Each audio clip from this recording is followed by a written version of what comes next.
السلام عليكم ورحمة الله وبركاته. نحمده ونصلي على رسوله الكريم أما بعد. فأعوذ بالله من الشيطان الرجيم. بسم الله الرحمن الرحيم. لن تنالوا البر حتى تنفقوا مما تحبون. സദഖല്ലാഹുൽ അലീം. ആദരണീയരായ ജമിയത്തുൽ ഉലമയെ ഹിന്ദ് സംസ്ഥാന ജില്ലാ നേതൃത്വങ്ങൾ, മറ്റ് ആദരണീയരായ സഹോദരങ്ങൾ, വിദ്യാർത്ഥികൾ, ഉസ്താദന്മാർ, നമ്മൾ ഇന്ന് രാവിലെ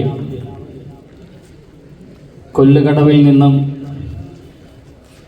ആലപ്പുഴ ജില്ലാ ജമിയത്തുൽ ഉലമ ഹിന്ദ്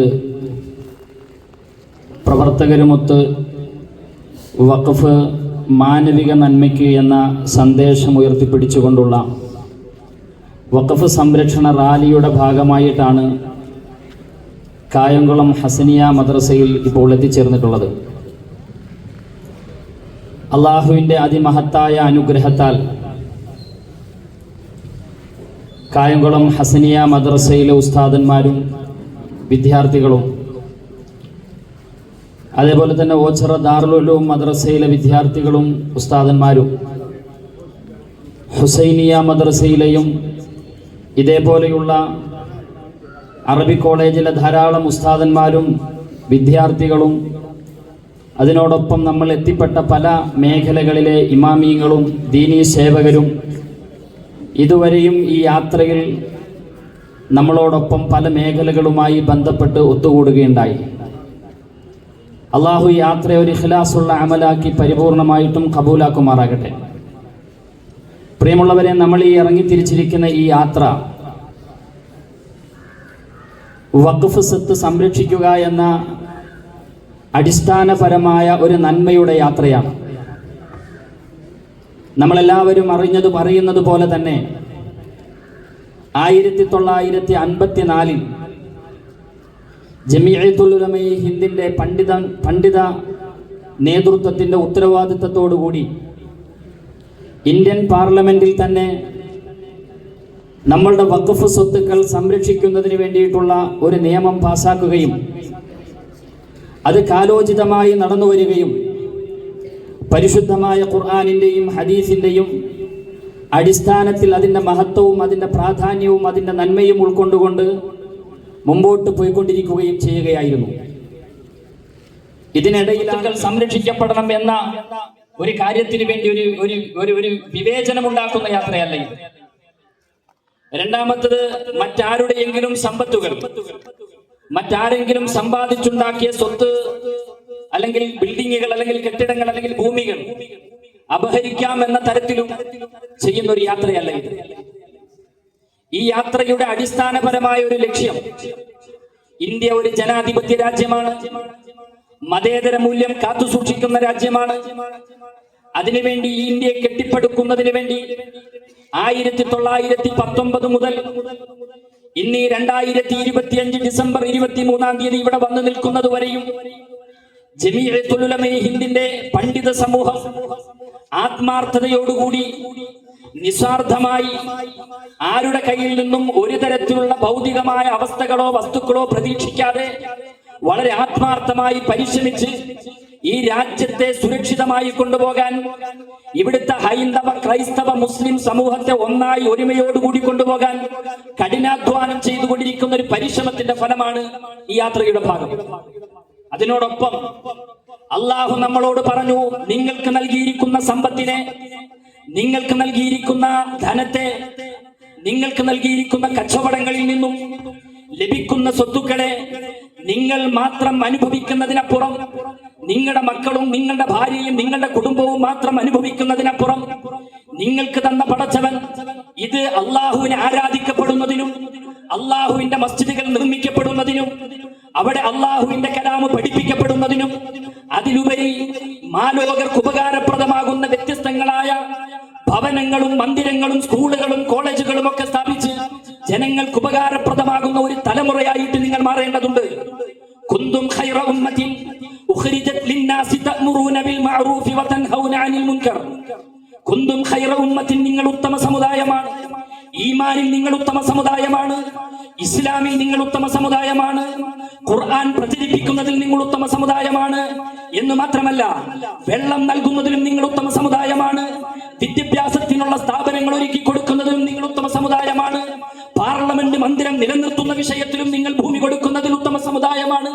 ഇങ്ങനെ നിങ്ങൾ സമൂഹത്തിന് ഏറെ ഉപകാരമുള്ള ജനപ്രിയരായ മനുഷ്യരാണ് എന്ന ഒരു വലിയ നന്മയെ അള്ളാഹു പ്രവാചകനിലൂടെ നടപ്പിലാക്കുകയായിരുന്നു. ആ ഒരു നന്മയെ വഖഫ് എന്ന പേരിൽ നടപ്പിലാക്കുകയും അത് നമ്മൾ വളരെ വ്യവസ്ഥാപിതമായി പൂർണ്ണമായി ഈ നാട്ടിൽ, ഈ രാജ്യത്ത്, ഈ സമുദായത്തിൽ, ഈ ജനതയിൽ, ഈ ഇരിക്കുന്ന മുഴുവൻ ആളുകൾക്കും ഉപകാരപ്രദമാകുന്ന ഈ കായംകുളം ഹസനിയ മദ്രസയും ഇതിന്റെ ചുറ്റുപാടുള്ള വ്യത്യസ്തങ്ങളായ ജനോപകാരപ്രദമാകുന്ന വ്യത്യസ്തങ്ങളായ സ്ഥാപനങ്ങൾ ഈ ഒരു നന്മയുടെ പേരിൽ പടച്ചവനെ അനുസരിച്ചുകൊണ്ട് തുടക്കം കുറിച്ചൊരു വലിയ നന്മയാണ്. ഈ നന്മ നിലനിൽക്കണം. ഈ ഒരു നന്മ എന്ന് പറയുന്നത് ഏകപക്ഷീയമായി ഭരണകൂടത്തിന്റെ ഉള്ളിൽ, ആ ഭരണകൂടത്തിന്റെ പാർലമെന്റിന്റെ ഉള്ളിൽ ഏകപക്ഷീയമായി മുസ്ലിമീങ്ങൾ മറ്റുള്ളവരുടെ സ്വത്തുക്കൾ കൈക്കലാക്കി എന്ന തെറ്റിദ്ധാരണകൾ പരത്തുകയും അതിനെ നമ്മളുടെ ഇന്ത്യയിലെ ബഹുഭൂരിപക്ഷം വരുന്ന ഒരു ജനവിഭാഗം അത് ഏറ്റെടുക്കുകയും ഈ വഖഫ് എന്നത് പിടിച്ചുപറി എന്ന ഒരു വാചകത്തിന്റെ ഒരു മധുരവാക്കുകൾ അതിനകത്ത് ഉൾക്കൊള്ളിച്ചുകൊണ്ട് നമ്മളെ നന്നായിട്ട് പിന്തിരിപ്പിച്ചുകൊണ്ടിരിക്കുന്നു. ജിഹാദിനെ തെറ്റിദ്ധരിപ്പിക്കപ്പെട്ടതുപോലെ, ഇസ്ലാമിനെ തെറ്റിദ്ധരിപ്പിക്കപ്പെട്ടതുപോലെ വഖഫിനെയും തെറ്റിദ്ധരിപ്പിക്കപ്പെട്ടുകൊണ്ടിരിക്കുകയാണ്. വലിയ അപകടകരമാണ്. പ്രിയമുള്ളവരെ, വഖഫ് ഈ മതത്തിന് വേണ്ടി, ദൈവപ്രീതിക്ക് വേണ്ടി നൽകുക എന്നത് അതൊരു മുസ്ലിം നിയമം മാത്രമല്ല. ഹൈന്ദവ മതങ്ങളിൽ ദേവസ്വം ബോർഡ് എന്ന പേരിൽ ഒരു ബോർഡുണ്ട്. ആ ബോർഡിൽ അവരുടെ ദൈവങ്ങൾക്ക് വേണ്ടി, ഹൈന്ദവ സഹോദരങ്ങളുടെ അമ്പലങ്ങൾക്ക് വേണ്ടി, അവരുടെ അയ്യപ്പ ഭക്തന്മാർ അയ്യപ്പന് വേണ്ടി ധാരാളം സമ്പത്തുകൾ ഇങ്ങനെ ചെലവഴിക്കുന്നുണ്ട്. അതേപോലെ തന്നെ ക്രൈസ്തവ മതത്തിലുമുണ്ട്. അതിന് രാജ്യത്തൊരു നിയമമുണ്ട്. അത് ഭരണഘടനാപരമായി അംഗീകരിച്ചു കൊടുത്തൊരു നിയമമാണ്. ആ നിയമത്തെ കൃത്യമായി പാലിച്ചു കൊണ്ടുപോകുന്ന ഒരു ജനവിഭാഗമാണ് മുസ്ലിം സമുദായം. ജമിയത്തുൽ ഉലമ ഹിന്ദ് 1919 നിവർന്നു നിന്നുകൊണ്ട് പറഞ്ഞു, ബ്രിട്ടീഷുകാരെ തുരത്തിക്കൊണ്ടുപോകണമെങ്കിൽ അതിനൊരു നയം വേണം, അതിനൊരു സംഘം വേണം, അതിനൊരു സംഘടിത രീതി വേണം. അതാണ് 1922 ഇന്ത്യൻ നാഷണൽ കോൺഗ്രസ് രൂപപ്പെടുന്നത്. 1947 സ്വാതന്ത്ര്യം ഉണ്ടാകുമ്പോൾ ഏറ്റവും കൂടുതൽ മരിച്ചു വീഴുന്നത് ആരാണ് എന്ന് ചോദിച്ചാൽ, ഏറ്റവും കൂടുതൽ ഭവനരഹിതരായത് ആരാണെന്ന് ചോദിച്ചാൽ, ഏറ്റവും കൂടുതൽ ഹാഫിളീങ്ങൾ കൊന്നെടുക്കപ്പെട്ടത് ആരുടേതാണെന്ന് ചോദിച്ചാൽ ഈ പണ്ഡിത വിഭാഗത്തിന് വേണ്ടിയിട്ടാണ്. എന്തിനു വേണ്ടിയിട്ടാണ്? ഇന്ത്യ ജനാധിപത്യത്തിന്റെ, മതേതരത്തിന്റെ സർവ്വ സൗന്ദര്യത്തോടുകൂടി ഇവിടെ നിലനിൽക്കണം എന്ന യാഥാർത്ഥ്യത്തിന്റെ പേരിലാണ്. പ്രിയമുള്ളവരെ, ഹൈന്ദവ സഹോദരങ്ങൾ, ക്രൈസ്തവ സഹോദരങ്ങൾ ഈ യാഥാർത്ഥ്യം മനസ്സിലാക്കിയാൽ ഒപ്പം കൂടും നമ്മളോടൊപ്പം. ഞാൻ ഇന്ന് രാവിലെ മുതൽ യാത്ര ചെയ്യുമ്പോൾ എന്റെ ചിന്തയിലേക്ക് ഓർമ്മ വന്നത്, നമ്മളുടെ സ്ഥാപനത്തിൽ പഠിപ്പിക്കുന്ന 48 അധ്യാപകരിൽ ഏകദേശം 14ഓളം പേര് വരുന്നത് ഹൈന്ദവ സഹോദരങ്ങളും ക്രൈസ്തവ സഹോദരങ്ങളുമാണ്. അതിൽപ്പെട്ട ഒരു സഹോദരി, 54 വയസ്സ് പ്രായമുള്ള ലാലിമോൾ ടീച്ചർ എന്ന് പറയുന്ന ഒരു ടീച്ചർ എന്റെ അടുക്കൽ ഒരിക്കൽ കടന്നു വന്നു. ഉസ്താദിനെ കണ്ടപ്പോൾ എനിക്ക് വല്ലാത്ത വിഷമം തോന്നുന്നു. ഞാൻ ചോദിച്ചു, എന്താണ് നിങ്ങൾക്ക് എന്നെ കണ്ടപ്പോൾ തോന്നിയ വിഷമം? അപ്പോൾ പറഞ്ഞു, ഈ സ്ഥാപനത്തിന്റെ അവസ്ഥകൾ ഓർത്തിട്ടുള്ള സങ്കടമാണ്. ക്രൈസ്തവ സഹോദരിയാണ്, അവരുടെ മരുമകൻ ഒരു പള്ളിയിലെ ഫാദറാണ്, ഒരു ചർച്ചുമായി വലിയ ബന്ധമുള്ളയാളാണ്. എന്നിട്ട് അവർ സ്ഥാപനത്തിന് വേണ്ടി ഒരു പവൻ സ്വർണം കൊടുത്തു തന്നു. ഞാൻ പറഞ്ഞു, ഇത് വേണ്ട. പറഞ്ഞു, എപ്പോഴെങ്കിലും ഉസ്താദ് തിരിച്ചു തന്നാൽ മതി. ഒരാഴ്ചയ്ക്ക് മുമ്പ് ഈ ആവശ്യവുമായി ബന്ധപ്പെട്ട പാവപ്പെട്ട സ്ത്രീ, ആ ടീച്ചർ എന്റെ അരികിൽ വന്നിട്ട് ഫോൺ വിളിച്ചിട്ട് പറഞ്ഞു, അതൊന്ന് കിട്ടിയാൽ കൊള്ളാം. ഞാൻ പറഞ്ഞു, നല്ലൊരു പ്രതിസന്ധിയിൽ നീങ്ങിക്കൊണ്ടിരിക്കുകയാണ്. ഉടനടി അവർ എനിക്ക് വേണ്ടി പ്രാർത്ഥിക്കുകയും ഈ സ്ഥാപനത്തിന് വേണ്ടി പ്രാർത്ഥിക്കുകയും എന്നിട്ട് പറഞ്ഞു, ഉസ്താദേ, ഞാൻ നിങ്ങളോടൊപ്പം കൂടിയത്, ഈ പ്രസ്ഥാനത്തിനോടൊപ്പം കൂടിയത്, ഈ വഴിയോടൊപ്പം യാത്ര ചെയ്തുകൊണ്ടിരിക്കുന്നത് ഇതിന്റെ നന്മയെ മനസ്സിലാക്കിക്കൊണ്ടാണ്, ഇതിന്റെ യാഥാർത്ഥ്യത്തെ മനസ്സിലാക്കിക്കൊണ്ടതാണ്. സ്വന്തത്തെക്കാൾ സമൂഹത്തിന് ഗുണകരമാകുന്ന ഒരു പ്രസ്ഥാനം, ഒരു വിജ്ഞാന കേന്ദ്രം ഇവിടെ നടക്കുക എന്നത് എനിക്ക് ഏറ്റവും പ്രിയപ്പെട്ടതാണ്. ഈ നിലയിൽ ആ സഹോദരങ്ങളിലേക്ക് ഈ യാഥാർത്ഥ്യത്തെ നമ്മൾ എത്തിച്ചു കൊടുക്കേണ്ടതുണ്ട്. വഖഫ് അത് ഒരു പള്ളിയിൽ ഒതുങ്ങുന്നതല്ല, ഒരു അറബി കോളേജിൽ ഒതുങ്ങുന്നതല്ല. അത് ഹോസ്പിറ്റലുകളിലേക്കും, അതുപോലെ തന്നെ വിശ്രമ കേന്ദ്രങ്ങളിലേക്കും, വിദ്യാഭ്യാസ കേന്ദ്രങ്ങളിലേക്കും, ഫറൂഖ് കോളേജിലേക്കും, അതേപോലെ തന്നെ ജാമിയ മില്ലിയയിലേക്കും ഇങ്ങനെ തുടങ്ങുന്ന വിദ്യാഭ്യാസ കലാലയങ്ങൾക്ക് അങ്ങോളം ഇങ്ങോളം നീണ്ടു നിൽക്കുന്ന ഒരു വലിയ വിശാലതയിൽ നിലനിൽക്കുന്ന ഒരു വലിയ നന്മയാണ് ഈ വഖഫ് സ്വത്ത്. നമുക്കറിയാം ജമിയത്തുൽ ഉലമയെ ഹിന്ദിന്റെ അനിഷേധ്യനായ ഒരു നേതാവ്, അഥവാ നമ്മളുടെ എല്ലാം ഗുരുവര്യനായ പ്രിയപ്പെട്ട അർഷദ് മൗലാന, നമ്മൾ പ്രായം നോക്കൂ, എത്ര പ്രായാധിക്യത്തിലാണ്, എത്രയോ വയോവൃദ്ധനാണ്, നടക്കാൻ കഴിയാത്ത, നമുക്ക് പോലും ഈ ദിവസങ്ങളിൽ ഇപ്പോൾ നടന്നപ്പോൾ തന്നെ നമ്മൾ ക്ഷീണിതരാണ്. പക്ഷേ ആ മഹാനവറുകൾ ഈ രാജ്യത്തിന്റെ സ്പന്ദനത്തെ, അതിന്റെ വേദനയെ, അതിന്റെ പേറ്റുനോവിനെ, അതിന്റെ ഭരണകൂടത്തെ, അതിനോടൊപ്പം ഇന്ത്യൻ മുസ്ലിമീങ്ങളുടെ നിലനിൽപ്പിനെ, ഇന്ത്യൻ മുസ്ലിമീങ്ങളുടെ അസ്തിത്വത്തെ ചോദ്യം ചെയ്യുന്ന ഓരോ ചോദ്യങ്ങൾക്ക് മുമ്പിലും തല നിവർത്തി നിന്നുകൊണ്ട് ചോദ്യം ചെയ്തുകൊണ്ടിരിക്കുകയാണ്, അവരോട് വർത്തമാനം പറഞ്ഞുകൊണ്ടിരിക്കുകയാണ്. ആ നിലയിൽ നമ്മോട് ഉത്ബോധിപ്പിച്ചുകൊണ്ടിരിക്കുന്ന വളരെ പ്രധാനപ്പെട്ട ഒരു നന്മയുണ്ട്. ആ നന്മ പടച്ചവന് വേണ്ടി സമർപ്പിച്ചിരിക്കുന്ന ഈ വഖഫുണ്ടല്ലോ, ഇതിനെ സംരക്ഷിക്കുക എന്നൊരു ദൗത്യം പണ്ഡിതന്മാരെ, ഉലമാക്കളെ, മുത്തഅല്ലിമീങ്ങളെ നമ്മുടെ ബാധ്യതയാണ്. നമ്മളിപ്പോൾ അതിൽ അശ്രദ്ധരായി കഴിയുന്നു. പലപ്പോഴും ഇതിൽ അശ്രദ്ധയുടെ പേരിലാണ് പല അപകടങ്ങളും പെരഞ്ഞുകൊണ്ടിരിക്കുന്നത്. പലപ്പോഴും ചോദിക്കാറുണ്ടല്ലോ, ബാബരി മസ്ജിദ് 33 കൊല്ലമായി തകർത്തിട്ടും എന്തിനാണ് വീണ്ടും വീണ്ടും അതിന്റെ പിന്നിൽ പോകുന്നത് എന്ന് അർഷദ് മൗലാന പറയുന്നുണ്ടല്ലോ. അദ്ദേഹം പറയുന്ന വളരെ പ്രധാനപ്പെട്ട വാക്കുണ്ട്, ഇന്നും ഞങ്ങൾ പറയുന്നു അത് മസ്ജിദാണ് എന്ന്, നാളെയും നമ്മൾ പറയുന്നു അത് മസ്ജിദാണ് എന്ന്, ഖിയാമത്ത് നാൾ വരെയും അത് മസ്ജിദാണ്. എന്തുകൊണ്ടെന്നാൽ അതൊരു വ്യക്തിഗതമല്ലാത്തത് കൊണ്ട് തന്നെ, അത് വഖഫിന്റെ സ്വത്തായത് കൊണ്ട് തന്നെ, അതിൽ നിന്ന് തുടങ്ങി ഒരു വലിയ ലക്ഷ്യത്തിലേക്ക് നീങ്ങിയ ഒരു തലമുറയുടെ കയ്യിൽ പിടിച്ചുകൊണ്ട് ഇത് അപകടമാണ് എന്ന് പറഞ്ഞത് ജമിയത്തിന്റെ നേതൃത്വങ്ങളാണ്. അതുകൊണ്ട് അവർ രണ്ടാമത്തെ തട്ടകത്തിലേക്ക് അവർ കടന്നു ചെന്നിരിക്കുന്നു. ആ തട്ടകം എന്താണ്? പാർലമെന്റിന്റെ ഉള്ളിൽ ഇതിനെയെല്ലാം സംരക്ഷിക്കുന്ന ഒരു നിയമസംഹിതയുണ്ട്, അത് ഭരണഘടനയാണ്. ആ ഭരണഘടനയെ തിരുത്തപ്പെടേണ്ടതുണ്ട്. ആ തിരുത്തപ്പെടുകയും നമുക്ക് അനുയോജ്യമാകുന്ന നിയമങ്ങളെ ഉൾക്കൊള്ളിക്കുകയും മുസ്ലിമീങ്ങൾക്ക് അനുയോജ്യമാകുന്ന നിയമങ്ങളെ അതിൽ നിന്ന് മാറ്റപ്പെടുകയും, അങ്ങനെ മുസ്ലിമീങ്ങൾക്കും ക്രൈസ്തവർക്കും ഹൈന്ദവർക്കും ബഹുഭൂരിപക്ഷം വരുന്ന ഒരു ഹൈന്ദവ സഹോദരങ്ങൾക്കും നഷ്ടങ്ങൾ സംഭവിപ്പിക്കുന്ന തരത്തിൽ ചില ഇടപെടലുകൾ നടത്തുകയാണ്. അതിന് ചിലപ്പോൾ ഭൗതിക താല്പര്യമുണ്ട്. മതത്തെ കുറിച്ച് പറയുമ്പോൾ അത് വർഗീയത പറഞ്ഞിട്ട് അവർ പരിശ്രമിക്കും. എന്നാൽ എയർപോർട്ടിനെ കുറിച്ച് പറയുമ്പോൾ, റോഡിനെ കുറിച്ച് പറയുമ്പോൾ അവർക്ക് പറയാനുള്ളത് അവിടെ വികസനമാണ്. എന്നിട്ട് ഭീമന്മാരുടെ കൈകളിലേക്ക് അതിനെ കൊടുക്കുകയാണ്. വഖഫ് സ്വത്തുക്കൾ കൈക്കലാക്കുക, അതുവഴി ഭീമന്മാരുടെ കയ്യിൽ കൊടുക്കുക, അതുവഴി വലിയ വലിയ അപകടങ്ങൾ സൃഷ്ടിക്കുക.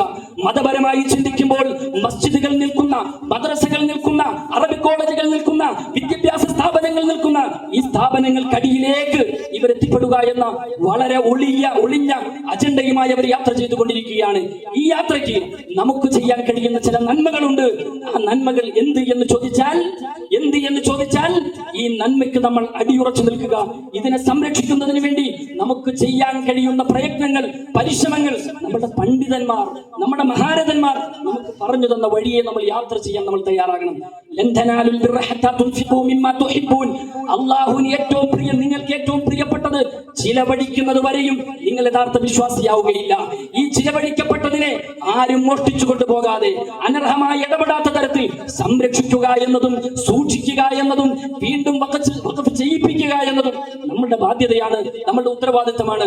അതിനോടൊപ്പം തെറ്റിദ്ധരിപ്പിക്കപ്പെട്ടുകൊണ്ടിരിക്കുന്ന ഹൈന്ദവ ക്രൈസ്തവ സഹോദരങ്ങളുടെ അരികിലേക്ക് എത്തിപ്പെട്ടിട്ട് പറയണം, ഇത് ഞങ്ങളുടെ മാത്രം പ്രശ്നമല്ല, ഇത് ഞങ്ങളുടെ മാത്രം പ്രശ്നമല്ല, ഇത് നിങ്ങളുടെയും പ്രശ്നമാണ്, ഭരണകൂടത്തിന്റെ പ്രശ്നമാണ്, ഇത് ഏകാധിപത്യത്തിന്റെ പ്രശ്നമാണ്. അതുകൊണ്ട് ആ പ്രശ്നത്തെ പരിഹരിക്കാൻ നിങ്ങൾ ഒന്നായി, ഒരുമയോടുകൂടി രാജ്യത്തിന്റെ രക്ഷയ്ക്ക് വേണ്ടി ഒരുമിക്കണമെന്ന് നമ്മൾ അഹോരാത്രം പറയുകയും പരിശ്രമിക്കുകയും ചെയ്യണം.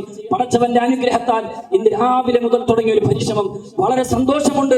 കവലകളിൽ, മാർക്കറ്റുകളിൽ, ടൗണുകളിൽ, മസ്ജിദുകളുടെ പരിസരങ്ങളിൽ ധാരാളം മുസ്ലിം സഹോദരങ്ങൾ അവർക്ക് മനസ്സിലാകുന്നത് അപ്പോഴാണ് വഖഫിൻ്റെതാണ് എന്ന് അവർ തിരിച്ചറിയുന്നത് അപ്പോഴാണ്. ആ നിലയിൽ ഒരു പരിശ്രമത്തിന്റെ ഭാഗമായിട്ടാണ് ഇവിടെ എത്തിപ്പെട്ടത്. എല്ലാ സഹോദരങ്ങളും ഇതിന്റെ സുരക്ഷയ്ക്കും സംരക്ഷണത്തിനും പ്രാർത്ഥിക്കുന്നതിനോടൊപ്പം പരിശ്രമ തലങ്ങളിലും കൂടി പണ്ഡിത വഴിയിൽ നമ്മൾ ഒരുമിച്ച് യാത്ര ചെയ്യണമെന്ന് ഓർമ്മപ്പെടുത്തിക്കൊണ്ട് ഞാൻ എന്റെ വാചകങ്ങൾ അവസാനിപ്പിക്കുന്നു. വാഖിറു ദഅവാനാ അൽഹംദുലില്ലാഹി. അസ്സലാമു അലൈക്കും വറഹ്മത്തുള്ളാഹി വബറകാതുഹു.